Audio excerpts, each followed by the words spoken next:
శివుడి మెడలో వజ్రాలు వైఢూర్యాలు కాదు, ఎప్పుడూ ఒక భయంకరమైన సర్పమే ఎందుకుంటుంది?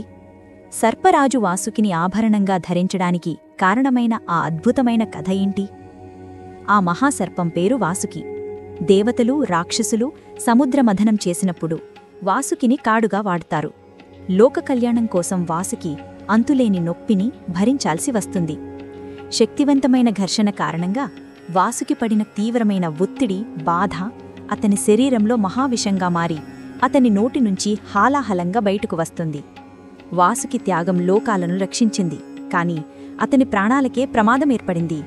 వాసుకి యొక్క నిస్వార్థ భక్తిని మరియు అతను మౌనంగా భరించిన ఆ బాధను చూసిన శివుడు కరుణిస్తాడు. ఆ విషం నుంచి వాసుకిని రక్షించి అతని త్యాగానికి అత్యున్నత గౌరవమివ్వాలని నిర్ణయిస్తాడు. అందుకే శివుడు వాసుకిని ప్రేమతో తన మెడలో ఆభరణంగా ధరించాడు. ఈ సర్పం కేవలం అలంకారం కాదు, ఇది నిస్వార్థ భక్తికి మరియు దానిని మెచ్చిన పరమశివుడి కరుణకు శాశ్వత చిహ్నం. శివుడి ఈ లీల గురించి మీరేమనుకుంటున్నారు? కామెంట్స్లో తెలియజేయండి.